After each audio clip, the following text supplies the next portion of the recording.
వెళ్ళి మోదీకి చెప్పుకోండి. కాశ్మీర్లో మా వాళ్ళు బాధపడుతుంటే మీరు ఎంజాయ్ చేస్తారా? పెహల్గాం మృతుల సంబంధికులతో ఉగ్రవాద రాక్షసులు అన్న మాటలివి.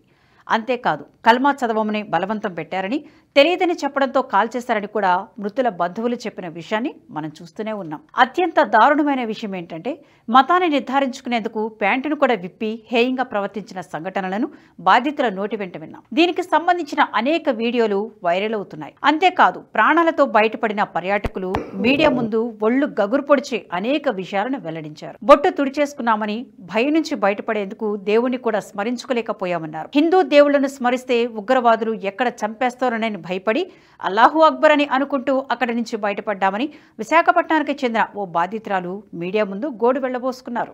కొత్తగా పెళ్లి చేసుకున్న ఓ జంట హనీమూన్కు వస్తే భార్య ముందే భర్తను చంపేశారు. 3 ఏళ్ల పాప ఉంది, వదిలిపెట్టనని వేడుకున్నా అతని భార్య బిడ్డల ముందే కడతీర్చారు.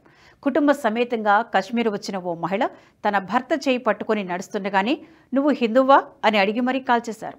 దీంతో మృతుడి రక్తం తన భార్య ముఖం మీద చిమ్మడం అత్యంత హృదయ విదారకరమైన ఘటన.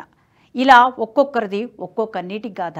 పెహల్గాం దారుణాలకు సంబంధించిన వీడియోలు వాట్సాప్, ఫేస్బుక్, ఎక్స్ లాంటి మాధ్యమాలు మీరు చూసే ఉంటారు. పలు న్యూస్ ఛానళ్లలో కూడా వినే ఉంటారు. కళ్ల ముందు ఇన్ని ఆధారాలు కనపడుతున్నా కొందరు మైనార్టీ రాజకీయ నాయకులు, కుహానా లౌకికవాదులు ఉగ్రవాదానికి మతమెక్కడదంటూ మదమెక్కిన వాదనలు చేస్తున్నారు. అటు అంతర్జాతీయ వార్తా సంస్థలతో పాటు మన దేశంలోని కొన్ని లెఫ్ట్ లిబరల్ న్యూస్ ఛానళ్లు కూడా భారత్ పైనే విషం చిమ్ముతున్నాయి. పహల్గాం ముష్కర దాడులకు మతోన్మాదమే కారణమని స్పష్టంగా తెలుస్తున్నా ఉగ్రవాదానికి మతాన్ని ఆపాదించవద్దంటూ పాత డైలాగ్ను ముందేసుకుని వితండవాదం చేస్తున్నాయి. ఇక భారత్ విషయంలో విదేశీ మీడియా మరోసారి తన ద్వంద్వ వైఖరిని ప్రదర్శించింది. అల్ జజీరా నుంచి మొదలు పెడితే న్యూయార్క్ టైమ్స్ వరకు వాస్తవాన్ని వక్రీకరిస్తూ కంటి తుడుపు వార్తల్ని రాశాయి. At least 24 tourists gunned down by militants in Kashmir అనే హెడ్లైన్తో టెర్రరిస్టులను మిలిటెంట్లుగా పోల్చుతూ కథనం రాసింది. అయితే న్యూయార్క్ టైమ్స్కు స్వయంగా ట్రంప్ సర్కారే చివాట్లు పెట్టింది. మిలిటెంట్స్ అన్న పదాన్ని స్ట్రైక్ చేసి టెర్రరిస్టుగా మార్చి house foreign affairs committee majority తన అధికారిక వెబ్సైట్లో పోస్టు పెట్టింది. దీంతో ట్రంప్ మోదీ ఫ్రెండ్షిప్ ప్రభావాన్ని అంచనా వేయలేకపోయినా న్యూయార్క్ టైమ్స్ షాక్ తినాల్సి వచ్చింది. పెహల్గాం దాడులు జరిగిన తీరు చూస్తే హిందువులతో పాటు ముస్లిమేతరులందరినీ చంపాలన్న ఉగ్రవాదుల లక్ష్యంగా స్పష్టంగా తెలుస్తుంది. కాశ్మీర్లో తాము ఉనికి కోల్పోయేలా చేసిన తమ ప్రథమ శత్రువు మోదీ పాలనను వైఫల్యంగా చూపించాలన్నదే వారి కర్తవ్యం. కాశ్మీర్ను భారత్ నుంచి విడదీయాలంటే అక్కడ శాంతి భద్రతలు ఉండకూడదు.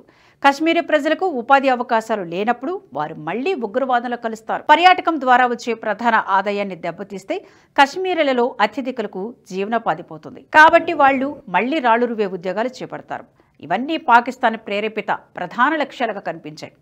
అటు విదేశీ పర్యాటకులు కాశ్మీర్లో అడుగు పెట్టకుండా ఉండాలంటే కొందరు విదేశీయులను కూడా చంపేయాలన్న లక్ష్యం టెర్రరిస్టులో స్పష్టంగా కనిపించింది. మొత్తంగా వారి ప్రధాన ఎజెండా హిందువులను హతమార్చడం, మోదీ నేతృత్వంలోని ప్రభుత్వంపై కక్ష సాధించడం. ఈ విషయాన్ని ఉగ్రవాదులు తమ చర్యల ద్వారా ప్రపంచానికి స్పష్టంగా తెలిపారు. అయినా కొందరు బరితెగించిన మైనార్టీ రాజకీయ నాయకులు పాకిస్తాన్కు అనుకూల వ్యాఖ్యానాలు చేస్తున్నారు. అస్సాంకు చెందిన ఏఐయుడిఎఫ్ ఎమ్మెల్యే అమీనుల్ ఇస్లాం పహల్గాం దాడిలో పాకిస్తాన్ ప్రమేయాన్ని సమర్థిస్తూ వివాదాస్పద వ్యాఖ్యలు చేశాడు. అంతటితో ఆగకుండా ఉగ్రదాడి మోదీ ప్రభుత్వ కుట్ర అంటూ విషం చిమ్మాడు. వెంటనే స్పందించిన అస్సాం సీఎం హేమంత్ బిశ్వ శర్మ అమీనుల్ ఇస్లాంను దేశద్రోహం కింద అరెస్టు చేయించారు.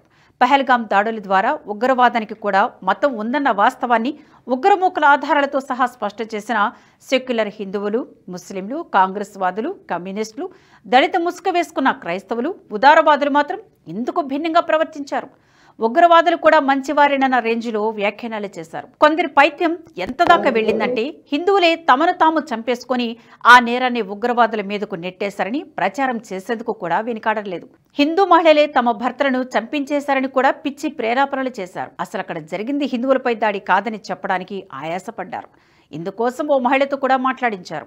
పెహల్గాంలో పర్యాటకులను హిందువులా కాదాన్ని తేల్చుకుని చంపారని, ముస్లింలను చంపకుండా విడిచిపెట్టారనే వార్త దేశవ్యాప్తంగా కావడంతో కుహానా సెక్యులర్లు జీర్ణించుకోలేకపోయారు. అందుకే ఓ మహిళతో మాట్లాడించి వాస్తవానికి వక్రీకరణలు జోడించారు. సదరి మహిళ ఏమన్నదో ఆవిడ మాటలోనే చెప్పుకుంటే, అలా ఏమీ లేదు, నేను కాశ్మీర్లో పర్యటిస్తున్న హిందువును. ఇక్కడ హిందువులకు ముస్లింలతో గాని, ముస్లింలకు హిందువులతో గాని ఎలాంటి ప్రమాదం లేదు. కాశ్మీర్లోకి భారతీయులు రాకూడదన్నది మాత్రమే వాళ్ల లక్ష్యం. కాశ్మీరులు అలా అనుకోవడం లేదు. ఇక్కడకు అందరూ రావాలని కోరుకుంటున్నారు. ఇక్కడ ఈ సంఘటన జరిగాక మేం భయపడిపోయాం. ఇళ్ల నుంచి ఫోన్లు వస్తున్నాయి. ఇక్కడ మాకు ఫోన్లు కూడా రావు. వేరే సిమ్ కార్డు తీసుకోవాలి. దీంతో ఇంట్లో వాళ్ళు భయపడిపోతున్నారు. అయితే మాకు డ్రైవర్గా వచ్చిన సోదరుడు ధైర్యాన్నిచ్చాడు. మా ప్రాణాలైనా ఇస్తాం కానీ మీ ప్రాణాలు పోనివ్వమని చెప్పాడు. అది భారతదేశంలోని సోదర భావం అంటూ ఓ మహిళ మాట్లాడింది.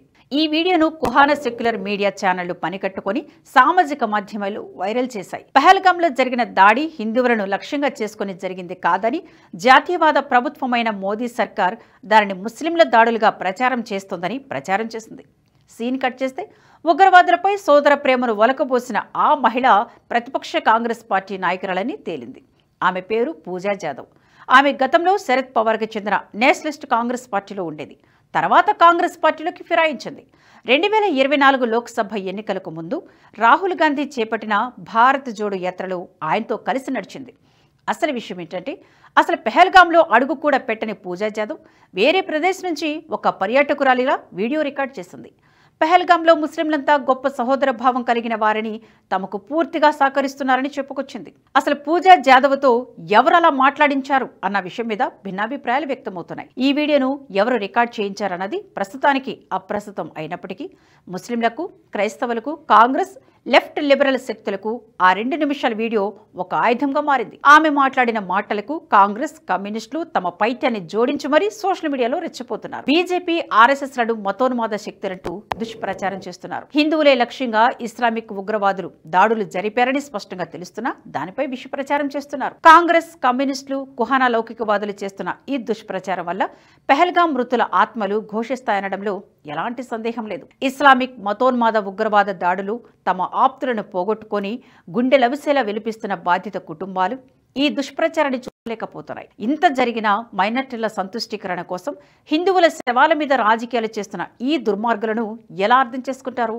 మీ ఇష్టం. ఈ వీడియో మీకు నచ్చినట్టయితే లైక్ చేయండి, 10 మందికి షేర్ చేయండి. అలాగే కామెంట్ల రూపంలో మీ అభిప్రాయాలను మాతో పంచుకోండి. Nationalist hub group of channels ను సబ్స్క్రైబ్ చేసుకుని తెలుగునాట జాతీయవాద జర్నలిజాన్ని ప్రోత్సహించండి. ఈ వీడియో కింద ఉన్న బెల్ ఐకాన్ పై క్లిక్ చేయడం మర్చిపోవద్దు.